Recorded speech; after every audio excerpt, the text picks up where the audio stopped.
Hi guys, so welcome back to the channel. As you can see on the screen, we're just looking at the recent community event that's finished now, and this was at Sonoma Raceway, the GP circuit, and it was using the Chevrolet IndyCar, and also you could choose the Honda GSR, using the Honda there to get the top time. During this video, I'm just going to take a little look at both tuning setups for each car, both capable of getting into the 111s, but really, an amazing lap by both myself, to be honest. I never managed to recreate that many 111s, and GSR setting the fastest time during this event. So let's just take a little look at the cars. We'll set up a time trial and get a look at each of the cars, and I'll run through how they were set up. So let's just take a little look at the tune, the final tune that we used. And as you can see, tyre pressures slightly stiffer at the front just to help with turning response. Softer at the rear, trying to get the softer tyre to add more traction to the rear end. Obviously, I've reduced the front ducts and the rear ducts just to remove the total drag factor from the brake ducts. We're only doing one lap ever during this session, so it just really reduces the drag factor. Brake balance, I often think this affects how the car accelerates as well for some reason, but I've set this to 56 at the front, 44 at the rear. And 90% braking force. I tried this at 95, but it doesn't really make a difference, and generally I don't like it too snappy at 100, so 90 was a happy medium. Now there's a massive difference between the Chevy and the Honda when it comes to the downforce settings, and we'll look at that when we look at the other car. But for the rear, I did have this set at 20, but just to try and give a little bit more to the front without adding more front downforce, I've just put 19 at the rear, just to try and help it with the acceleration as well. Down the final back straight, it's quite a long section, so that was 19. Moving to the suspension, the caster angle, I do like a heavy steering wheel, so adding more caster degree adds a little bit more weight to the wheel. And also as you turn in, because the angle of the caster sort of has the wheel exaggerated, the more caster you add to the wheel, the more steering angle is added to the suspension arm, I guess. So as you add more caster, the tyre, if you look at the tyre, it's hard to explain now, but if you imagine a Harley Davidson or a chopper bike, the caster angle of the front wheel, it's a really long set of forks down to the wheel. If you imagine that's how caster works, so that the front wheel is going to turn the suspension arms like that. So the more you add turn in, if you turn the wheel, the more camber actually starts to add onto the wheel itself. So without adding more camber, if you increase the caster angle on turning, you actually get more camber. So although that's at 35 or 3.5, say for example when I've got the caster at 10.5, this might equal, I've got no idea on these figures, so that might equal 4.5 camber angle with that caster. If I reduce the caster down to there, it might stay at 3.5, but the more caster you have, the stiffer the steering will be as well. I don't know why that dropped down. I've got these set in, they aren't symmetrical, so if you can see from one side of the car to the other, because of the long right-hander in sector 2, I'm trying to get more grip from the front, and on the right hand side of the car as we go into the turn. I'm wanting this side of the car to have more camber angle so that when we tilt the car in the turning, the car's gripping more. And on this wheel, rather than it being 4.5, I've got 3.5. I set it slightly lower so that when the car turns, there's still quite a bit of contact patch on the left wheel. But there's loads of left-handers and right-handers during this circuit, so you can't negate one over the other really. But in that sector 2, there is so much time to be had in that one turn. It was more dominant than any other turn on the circuit, to be honest, for time loss. Steering ratio, you all know I really like a tight car. I don't want to be turning any more lock than about there, which is where my wheel's set at. It doesn't go any further than that at the minute. This wheel's set to 300 degrees of rotation. Front anti-roll bar, I think I've reduced this slightly down to 200 just to add more grip. Reducing or increasing the front anti-roll bar, when you start to reduce the Newton meters torque on the bar itself, it generally helps to aid in mid-corner understeer. So if you're understeering midway through the corner, try reducing the anti-roll bar at the front. Ride height, I've left this as it is, I think. I did try it down at 20 mil, but it doesn't help the car at all. It seems to bottom out in a lot of places. Spring rate, this is reduced. This is a long way from where it could be stiffness wise, but it's just too stiff for this circuit. It's such a bumpy circuit. I just brought that all the way down to around there. I'm not sure how low it goes. So it's almost as low as it goes without messing around too much. The rear, obviously you're always trying to get traction, so softening out the rear quite a bit, but it can go a lot lower. Didn't really benefit me going any lower. I think you always seem to reach a point where I'll come down on the rear end, keep coming down as I'm doing lap after lap, and eventually you'll start to lose traction at the rear. And I think when you start to lose the traction at the rear, I normally add 2 more clicks from that point. So that was where I ended up. Moving on to the dampers, I think I've left these pretty much where they are. I don't think I've messed with the dampers at all. I did think for a little time maybe reducing the dampers at the rear, but as I've mentioned before, you're always looking for a higher figure on the slow rebound, than you are on the bump. That goes for every single one of these. You're always looking for more rebound. I could change this transition at the rear just to get it slightly softer, but I've left it where it is for now. Fuel, we're not using fuel. Radiator, obviously close it out for this event. Obviously during a race you're going to suffer massively if you've got damage or malfunctions, whatever. So during this event I'm just doing 1 lap. Doesn't really damage the engine.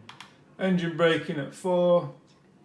I did try this lower down, but because there's a few sections where you're freewheeling, especially on the turn into the long left-hander, there's a little phase through there where you're off throttle, and I didn't really want any more braking from the engine because I wanted to keep the car moving.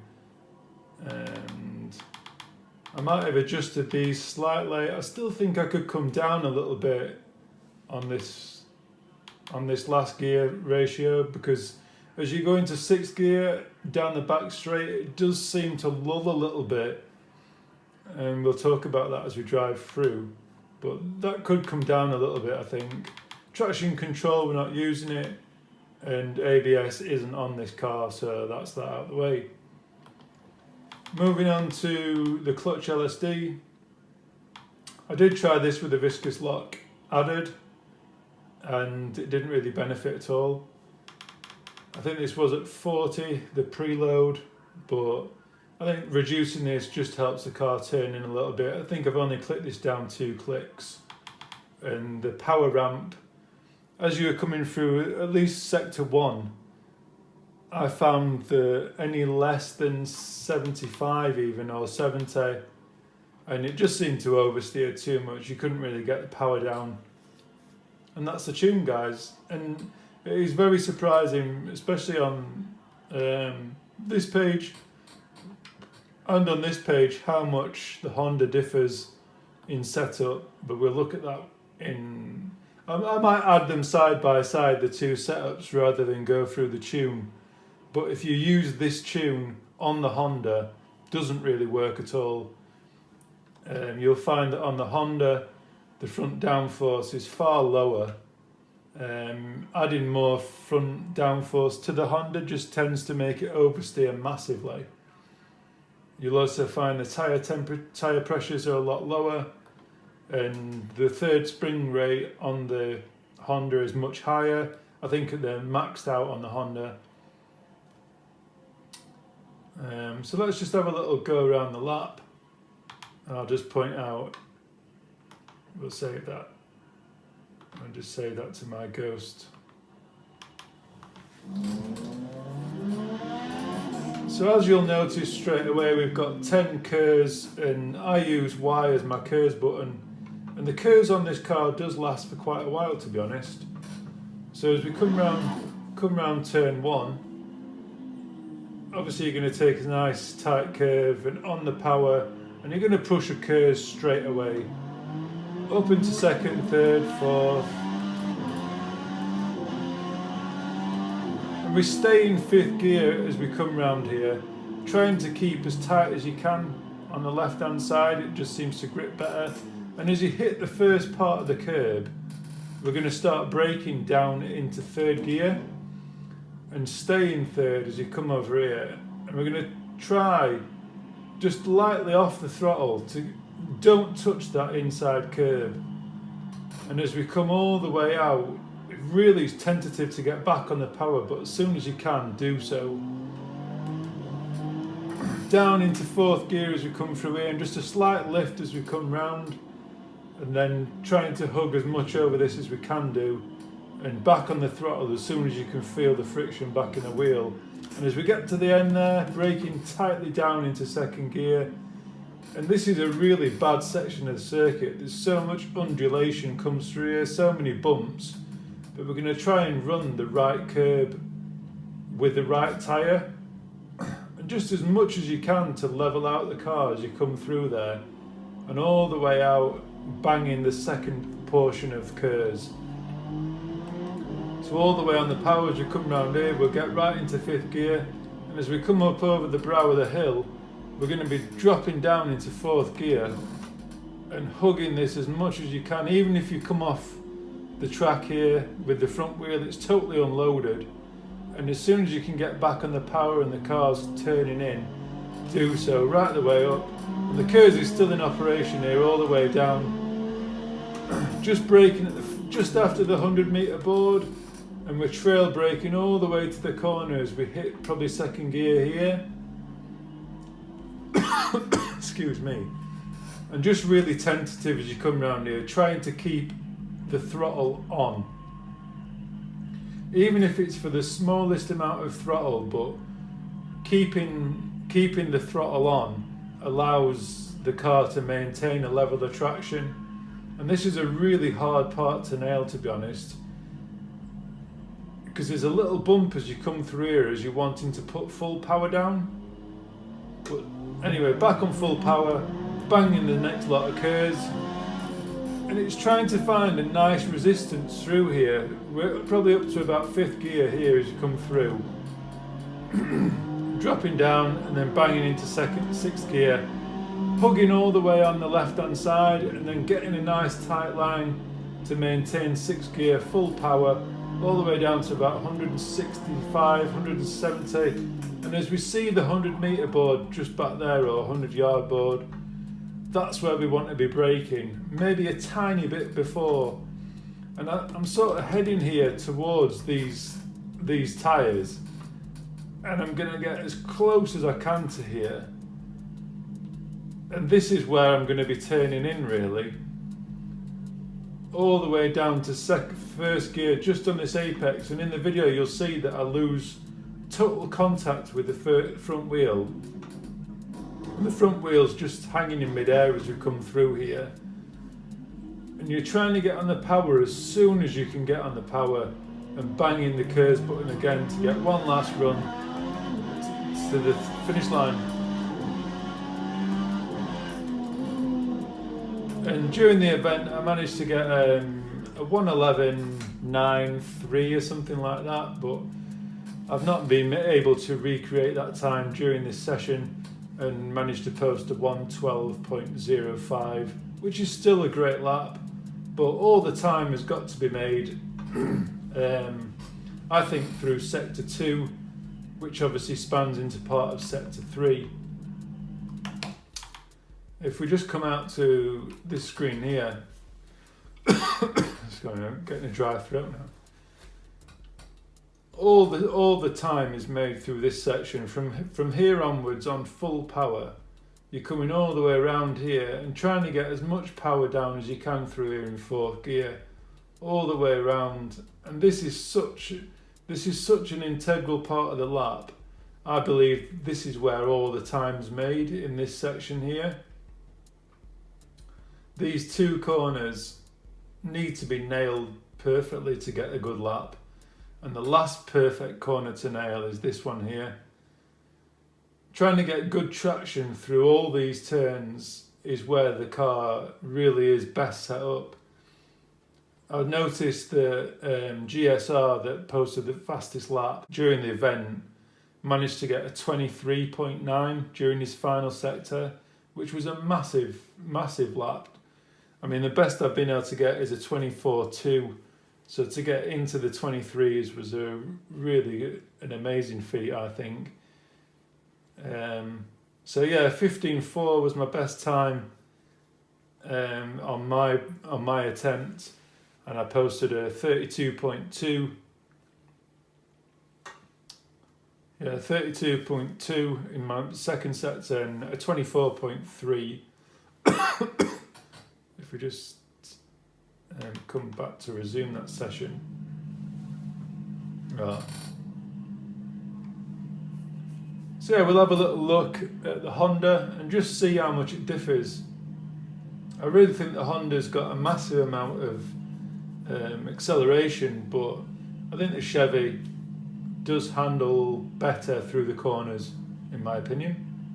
Hope you enjoyed this, guys, and I hope that helps setting the cars up. Just remember that when you're setting these two cars up, they're totally different. They're totally different when it comes to setting them up. So if you've got a tune for one, don't think it automatically transfers to the other car, and just spend a little bit more time learning how the downforce differs. Thanks again, guys, and hope you enjoyed the video. Like and subscribe. Until next time.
you.